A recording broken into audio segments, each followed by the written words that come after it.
গৌতম গম্ভীর একটু one way traffic আছে, গৌতম গম্ভীর তো মোটামুটি রামনগরের চান তাহলে আগে হয়ে যাবে। খেলা চলাকালীন দুই স্যারে বেশি টিম চেঞ্জ করলে কোনো প্লেয়ার কনফিডেন্স পাবে।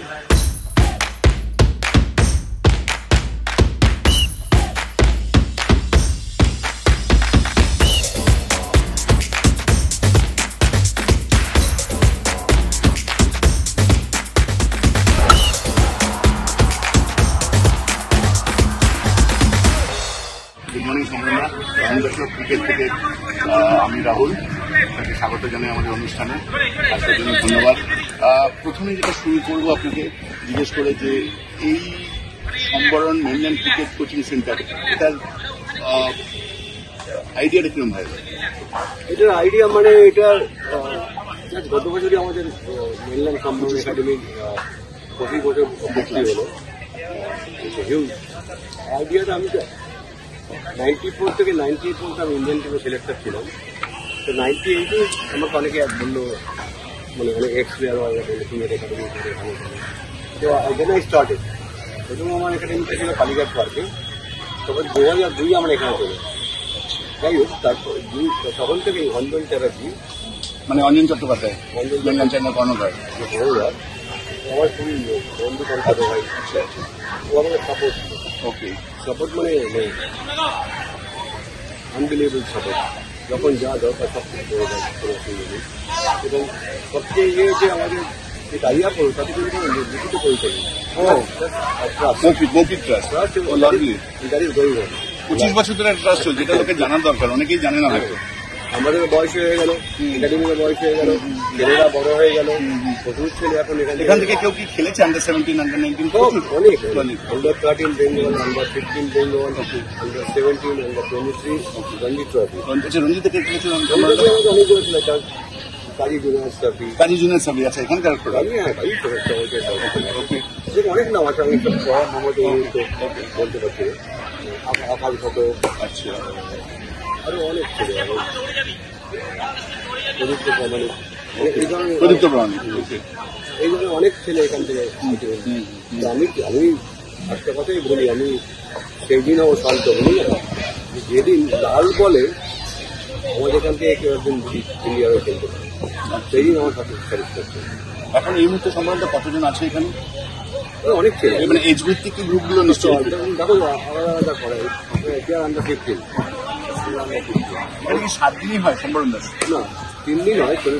কিন্তু যারা ভালো খেলে তাদের যারা চাপিং ওই নেটে যেমন আছে 13 ছেলেরা, ওই নেটে বড়, এটা বড়, ওইটা বড় না, ওই নেটে চলে একদম বড়।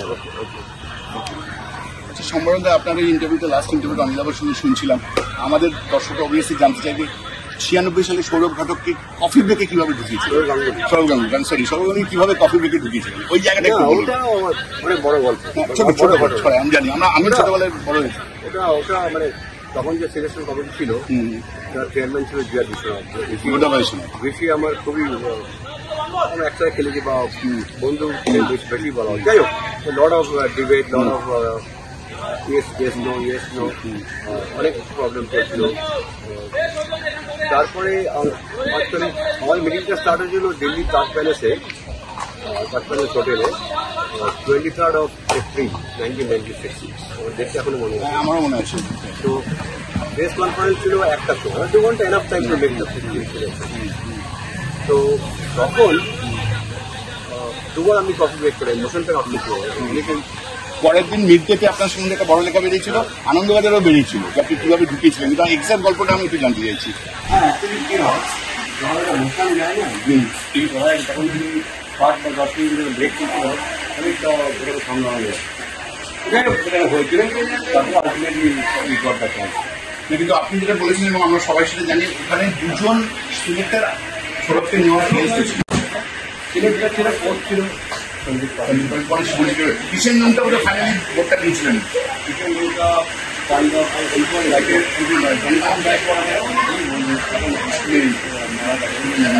also help me a lot. Vishnu was very honest with his job.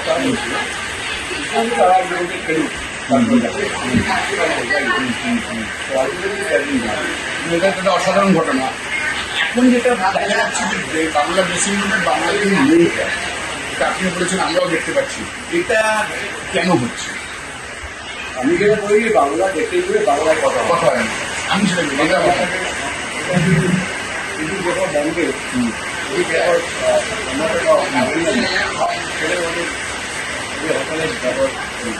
কথাবার্তা বলা হয়।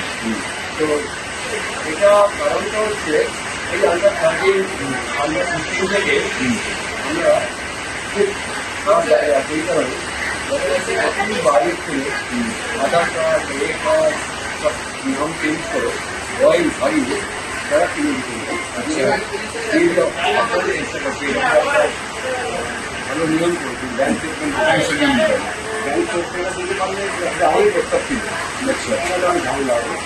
তারপরে দেখে ওরা একটা আমি একদম কাজকে অপমান করছিল, একটা অবমানি ছিল তাদের ক্ষেত্রে পাওয়ারের চাওয়া হয়ে যাচ্ছে, তাদের বাঙালি ছেলেরা পিছিয়ে যাচ্ছে। এটাই আমার আমি আমরা বাঙালি না মানে, কিন্তু আমি ওই সনাতন হয় সনাতন হয় অনেক লোক আছে আমাদের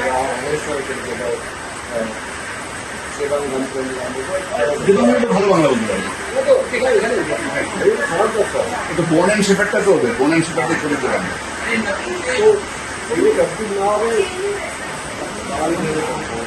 হ্যাঁ, বাঙালিদের যে কথা বলছি না, একটা জিনিস বাঙালি যেটা আমাদের এরকম ক্রিকেটাররা উঠছে না, এটা কি কোনো একটা পদ্ধতিগত ত্রুটি না বাংলাদেশে চাইছেন? খেলতে চাইছে একটা ছেলে আমরা ক্রিকেট খেলছে, হ্যাঁ, সে বাইরের ছেলে, সে বয়স হারিয়ে এখানে খেলছে। যখন আন্ডার 15 বোর্ডের টিম হচ্ছে, বেঙ্গল টিম হচ্ছে, তখন ওরাই চান্স পাচ্ছে। আর বাঙালি ছেলেগুলো বেশি আছে, বাংলা ছেলেগুলো 1 স্টেপ ফরওয়ার্ড 2 স্টেপ ব্যাক। তো তাতে কি হচ্ছে, ওরা উৎসবটা হারিয়ে ফেলছে। আমাদের উৎসবটা গেছে জামগুলি রোড থেকে আমি এত ভালো থাকি, আমি চালছি পাচ্ছি আমি কর্মচারী বলতে লাগবে। সেদিক থেকে যে ভালো সে খেলে সেটা কথা না, কিন্তু এটা হচ্ছে সহজদার সব 100%। এবার আমাকে কথা বলতে সম্ভব, এই যে পৃথ্বী সহ এনওসি নিয়ে অন্য স্টেটে যাচ্ছে, পৃথ্বীমালি এনওসি নিয়ে ত্রিপুরা গিয়েছিল, এই যে এনওসি নিয়ে অন্য প্লেয়াররা আসে, এটা থেকে লোকাল প্লেয়ারদের অসুবিধা হয়? তোমরা দেখতে হবে বেঙ্গলে কারা আসছে, দেখতে হবে ডিসকাউন্টেড প্লেয়াররা আসছে, যারা অন্য স্টেটে চান্স পাচ্ছে তারা আসছে। তো আমি বেঙ্গল অনেক রাখা হচ্ছি, মুকেশ কুমার, শাহবাজ, সবাই তো এখানে চলে গেছে, কিন্তু দে আর গুড প্লেয়ার। তাদেরকে মেরে তো খেলতে হবে। এবার তুমি অভিমন্যুর কথা নিলে, অভিমন্যুকে নিয়ে একটা মানে একটা বাড়ির রকম মানে ইয়ার্কি চলছে, president 12th man India team, last 6 বছরে খেলছে। এবং আমরা নিজেও জানি, উৎপল কুমার কথা জানি, বেশ কিছু ক্রিকেটার রয়েছে সম্মানদার যারা ভারতীয় দলের দরজাটা নিয়েও ঢুকতে পারেনি। লক্ষ্মী ছিল, লক্ষ্মী কয়েকটা খেলেছে। অভিমন্যুদের সঙ্গে এক্স্যাক্টলি কি করছে, সত্যি কি জায়গা পাচ্ছে না না কিছু? আমি পার্সোনালি চিনি, বাবাকে আমি চিনি। আচ্ছা, অভি কিন্তু খুব অল্প বয়সে আমরা 13 থেকে এখানে, তো তা বলছেন লাস্ট 6 বছরে একদম ঢুকতে পারছে না কেন? অভির ব্যাডলাক যেটা আমার মনে হচ্ছে, যে ব্রেকটা টিম যে স্লটে ও খেলে আজ ওপেনিং ব্যাটসম্যান, সেই জায়গাতেও কেল ডাউন এবং রয়েছে জয়সওয়াল, যার জন্য ব্রেকটা পাচ্ছে। মিডলরা খেলতে তোকে নেওয়া যাবে না, মিডলরা খেলতে মিডলরা। কিন্তু এখানে সাইডে আমরা এখন থেকে হ্যান্ড সাইডে বলতেই পারি, এখানে কি ওকে ওয়ান ডাউনে খেলানো যেত না, বা ওকে ওকিং করে কেলকে ওয়ান ডাউনে খেলানো যেত না? কিন্তু দেখো ওয়ান ডাউনে ওপেনিং ব্যাটসম্যান টেকনিক্যালি বলে তার প্রভাব নেই, সেই প্রভাব আছে। যদি ওপেনিং ব্যাটসম্যান 7 বল আউট হয়ে যায় তাহলে তো ম্যাচে না। ইয়েতে বলেছেন যে আমি 4 খেলে 236 পেয়েছি, তখন 0.2 ছিল। হ্যাঁ, আমি সেটাই বলছি। লাল বলটা তো তোমার দেখে নিতেই হবে, নতুন বলটা তো তোমার দেখে আপনি একদম খেলবে। সাইড ডিরেকশন বা ধরুন নায়ক, ধরুন না রবীন্দ্রনাথকে তুমি শুধু যে কথাটা তারা বললেন, ডোমেস্টিক ক্রিকেটে রান করেছে 800 যা রান করে ফিরেছে লাস্ট 3 বছর, বাদ দেওয়া অসম্ভব ছিল। ঠিক আছে, কিন্তু ধরুন না আমরা যেটা অনেকে নামতুম যে দৈনিক আমি লিখি, তাতে লিখি ধরুন না ডোমেস্টিক ক্রিকেট একরকম, ইন্টারন্যাশনাল ক্রিকেট তফাৎ থেকে এক্সট্রা পেস বা এক্সট্রা বাউন্স সেটা ট্যাকেল করতে পারছে। লক্ষ্য করে নেবে ও হয় ইন্ডিয়াতে নার্সিতে আউট হচ্ছে, সেটা তো তোমার জয়সওয়াল আউট হয়েছে, জয়সওয়াল বলবে জয়সওয়াল ফার্স্ট টেস্ট 100 লাস্ট টেস্টে 100 কিন্তু থার্ড আর ফোর্থ টেস্টে সেকেন্ড ইনিংসে 0 মাঝখানে দুটো 0 করেছে, 250 আছে 27 হ্যাঁ 250 0 আছে। জয়সওয়ালের আপ ডাউন হচ্ছে কিন্তু তুমি যদি ব্যাকফুটের কথা বলে ব্যাকফুটের করুন আর জয়সওয়ালের দুটোরই প্রবলেম হচ্ছে। না জয়সওয়াল যেমন স্কোয়ার কাটতে খুব ভালো করে যেটা অস্ট্রেলিয়া ইংল্যান্ডে সুবিধা, বিশেষ করে অস্ট্রেলিয়াতে খুব সুবিধাজনক ছিল বাউন্সের জন্য। তো সেখানে জয়সওয়াল বাদ দিতে পারবে না, অভিমন্যুর সমস্যাটা কোথায় হচ্ছে? না অভি বলতে হবে কি গান করতে যখন যেটা 29 হয়ে গেছে সম্রাট, এটা যখন ভেট্রের একটা চূড়ান্ত পরীক্ষা দিচ্ছে। এখন ইন্ডিয়া নেক্সট নভেম্বরে নভেম্বরে সেখানে ইডেনে তো বোধহয় একটা খেলা আছে সাউথ আফ্রিকার সঙ্গে, ঠিক হয়ে তো সেখানে ট্রাই করতে পারে, লাল বলে ট্রাই করা হবে কিন্তু তো হোয়াইট বল দেয় না কখনো বলে কিন্তু বয়সটা তো মানে ফিট ফর্ম যেটা বলে ব্যাটসম্যানের 29-30। হ্যাঁ নিশ্চয়ই, আর যেখানে সাইজ হয়ে গেছে তুমি লিখতে পাইছো তুমি লিখছো আইপিএল দেখো অভিন্ন আইপিএল খেলেন। ওর বাবা কালকে একটা প্রচন্ড মানে উত্তেজনার পূর্ণ একটা ইন্টারভিউ দিয়েছে হিন্দুস্তান টাইমসে যে গৌতম গম্ভীরের জন্য হচ্ছে খেলতে পারছে না। সেটা আমি যাবো গৌতম গম্ভীর একটু ওয়ানের ট্রাফিক আছে, ওয়ানের ট্রাফিক আমার ওয়ানের গৌতম গম্ভীর তো মোটামুটি রামগড়ের ছিল তাহলে হাতে করি আছে। যাই হোক আইপিএল দেখে তুমি নাম্বার চেঞ্জ করা উচিত আমি বিশ্বাস করি একদম। রণবীর ট্রফি দলীপ ট্রফি আলাদা ম্যাচে যেটা বিজেপি ডিবেকের পর যেটা বোর্ড এখন বলেছে যে লাল বল খেলতেই হবে যত সিনিয়র প্লেয়ার আমরা সিলেক্ট করতাম ওয়ান ডে থেকে কখনো লাল বল সিলেক্ট করি সেইখানে সিলেক্টরদের করা উচিত। অভিষেক করেন সঙ্গে তোমার কি হয় এই মুহূর্তে খুবই ভালো, খুব দুঃখের ব্যাপার যে এই যখন ইন্ডিয়া এ বা অন্যান্য রাখি বা আইপিএল ভালো খেলছে সেখানে দলিপ ট্রফি কিংবা কি করে বাদ যায়, এটাই তোমার মাথায় রেখে সিলেকশনে কারা ছিল, নির্বাচক কারা? সিলেকশনে তো তোমার বেঙ্গল বিহার আসাম উড়িষ্যার ত্রিপুরা পাঁচজন থাকে, খুব সম্ভবত শিবশঙ্কর দাস শিবশঙ্কর ছিল যেহেতু সিলেক্টর হতে চেয়ারম্যান, তো বেঙ্গলের যে সিলেক্টর কেউ বিশুদ্ধ ফাইট এটা বেসিক নিয়ম, এটা কোনো কথা হলো না। বেসিক মানে আমি দেখেছিলাম একটা বেশ কিছু সৌরভ গাঙ্গুলি নিজে বলেছে যে এই মুহূর্তে আপকামিং উইকেট কিপারদের মধ্যে বেস্ট ট্যালেন্টেড, ভেরি গুড কিপিংটা আর একটু ইমপ্রুভ করা। একটু লম্বা তো তুমি দেখলে পৃথিবীতে লম্বা কিপার সাকসেসফুল হচ্ছে খুব কম, এক্সেপ্ট অ্যালান বেটে লম্বা কিপারদের বেশি লম্বা মুশফিকুর রহমান বেটে, বিজয় ওয়াটলিং বেটে, অ্যালানের তো ভগবান খেলা দেখিনি কিন্তু সর্বকালের সেরা। আমরা সবাই বিরাট হাইট ছিলাম, তাদের বাউন্স শুরু ইয়ান হিলিও মাঝারি হাইট, আমার খুব প্রিয় উইকেট লম্বা থেকে অ্যাডাম গিল আরেকজন ছিল ফারদিন 5-8 ফুট হবে। ঠিক আছে ভালো কম আচ্ছা তো সেটা ওকে ওকে মেক আপ করতে হবে। অভিষেক তোমার কি মানে তোমার জাজমেন্টটা ইম্পর্টেন্ট না? তুমি সৌরভকে শিখে তোমার আই আছে, আই অফ আন্ডারস্ট্যান্ডিং, অভিষেক কি ভারতের হয়ে খেলবে? করা উচিত মানে হোয়াইট বল না রেড বল কোনটা খেলবে? অবশ্যই হোয়াইট বল। আচ্ছা 22 বছর বয়সটার সঙ্গে রয়েছে অন সাইড বেঙ্গল থেকে এই মুহূর্তে আর কি চ্যালেঞ্জ বুঝতে পারছো? সেটা ভালো আছে বেঙ্গলের আরেকটা প্রবলেম দেখো লাস্ট 10 ইয়ার্সে ওপেনিং ব্যাটসম্যান চেঞ্জ হয়েছে বলে প্রায় 15-16 অনেকগুলো চলে গেছে। অভিষেক ওপেনিং করেছে এত চেঞ্জ টপা নিয়ে করলে ভেরি ডিফিকাল্ট কনফিডেন্স যাকে ওপেন করে তাকে বলতে 4টে ম্যাচ খেলছি এই মুহূর্তে তারা খেলছে আচ্ছা একে তো এক এক জিনিস এক একটা কোয়ালিটি আছে যাই খেলছি তাদের একটি কনফিডেন্স আছে। আরেকটা প্রশ্ন যেটা বেঙ্গল সার্কেলে মানে সবাই করে, আমি তো নতুন হিসেবে করছি, অনুষ্ঠুপ আর সৌরাশি অনুষ্ঠুপ নির্ভরতাটা কতদিন চলবে? ওর যা পারফরমেন্স লাস্ট 4-5 বছর অবিশ্বাস্য কিন্তু অনুষ্ঠুপ বয়স হচ্ছে 40 বোধ হয়, নট রং। সেই জায়গায় তো রিপ্লেসমেন্ট খুঁজতে হবে। সেটাই তো আরেকটা প্রশ্ন দিচ্ছি, আমরা রিপ্লেসমেন্ট আছে কিনা আমাদের এখন, মানে রিপ্লেসমেন্ট তো একদিনে হয় না, রিপ্লেসমেন্ট তোমার খেলতে খেলতে তৈরি হবে। তুমি একদিনে তুমি বিরাট কোহলি রিপ্লেসমেন্ট পাবে, তুমি একদিনে রোহিতের রিপ্লেসমেন্ট পাওয়া যাবে না, টাইম লাগবে। তুমি উইকেট কিপার, তাই জন্য তোমাকে শেষের দুটো প্রশ্ন একটা করবো। ধ্রুব জুরেল, ঋষভ অনেকেই বলছে ঋষভ পান্থকে রিপ্লেস করে দেবে, ধ্রুব জুরেলের ব্যাটিং এবং কিপিং দেখে কি মনে হচ্ছে? লাস্ট ম্যাচটা 33টা পাই দিয়েছে, খারাপ লাগেনি।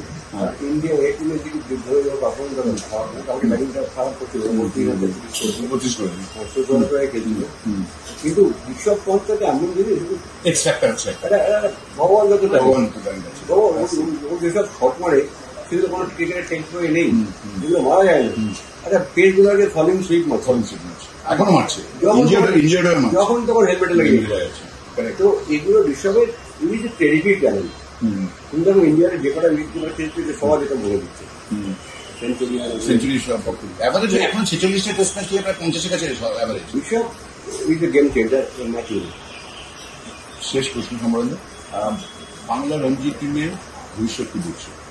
ভবিষ্যৎ ভালো, ফাইনালে উঠছে হারছি, কিন্তু এই বছর বোধহয় আমরা ফাইনালে উঠতে পারি গ্রুপের তা না, আমাদের ট্যালেন্ট আছে, আমাদের অ্যাপ্লাই করতে হবে। আর বেশি টিম খেলা চলাকালীন বেশি টিম চেঞ্জ করলে কোনো প্লেয়ার কনফিডেন্স পাবে, কোনো প্লেয়ার কনফিডেন্স।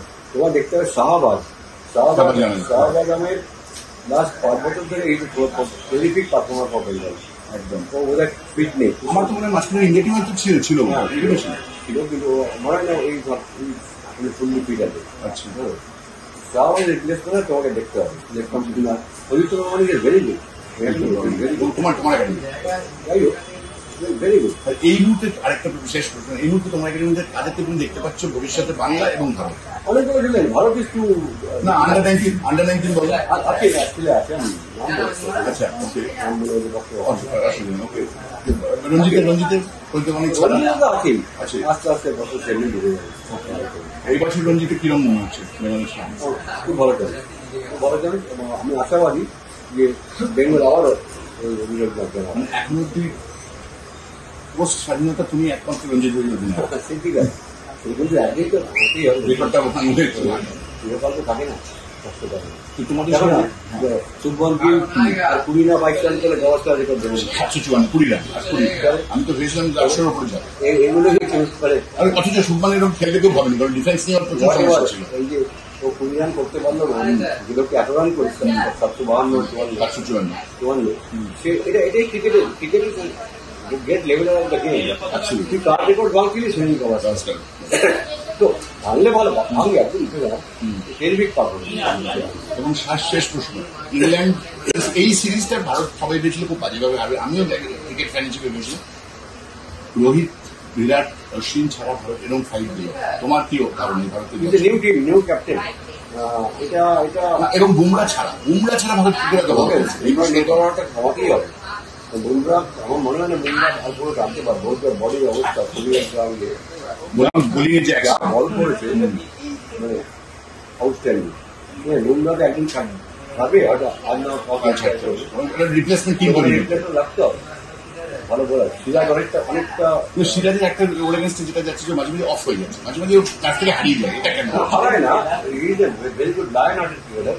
পরে আরেকটু আইকিউ লেভেলটা বাড়াতে হবে, বোলিং এর আইকিউ লেভেল যেটা বুমরা খুব আইকিউ লেভেল কপিল দেবেরও ছিল, সবাই খুব ভালো আশা করছি আরো হয়তো ইয়াংস্টার ভালো। এই মুহূর্তে কোনো ইয়াংস্টার বলে তুমি দেখতে পাচ্ছ না, তুমি ক্যালকাটা অন্য জায়গা থেকে তুমি দেখতে পাচ্ছ কাউকে? আরেকটা শেষ প্রশ্ন, মায়াঙ্ক যাদব, উমরান মালিক, এই 150-এর বোলারদের কি হবে? এই 150 বলতে লেন্থ প্রবলেম, এই প্রশ্ন আমাদের ফ্যানদের অনেকেরই আছে, এদের কি হলো? Fitness problem.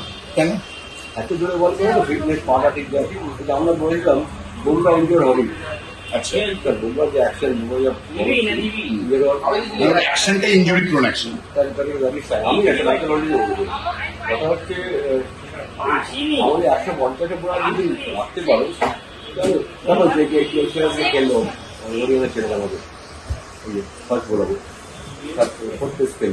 অঞ্চল কামরুজ 140-এর উপর করেছে, এখানে এসে 119-20 হয়ে গেল, বুঝতে পারলাম 120 তুমি ইন্টারন্যাশনাল ক্রিকেটে পাবে। কারণ আমি তো প্রথমদিন দেখে আমার মনে হয় তাই হলো অঞ্চল তো ভালো উইকেট, কিন্তু ভারতবর্ষে তো 140 বল করেছে। এখানে কি হচ্ছে, পাল্লার ওই হট করে এনে খেলে দিয়েছে গেট লাগা অবস্থায়, এই মুহূর্তে বেগমের থেকে কোনো বোলার দেখতে পাচ্ছ যে ভারতীয় দলে খেলতে পেস হয়েছে, গতি ওয়াইজ পেস ইন্ডিয়া মেটেরিয়াল এরকমভাবে মুশকিল, সেরকম চোখে আমার কাছে পড়তে হবে। তোমার প্রযুক্তি কমেনি অনেকে আছে, আমি আশা করি। ধন্যবাদ সমরণ দা, থ্যাংক ইউ সো মাচ ইন্টারভিউর জন্য, অনেক ধন্যবাদ।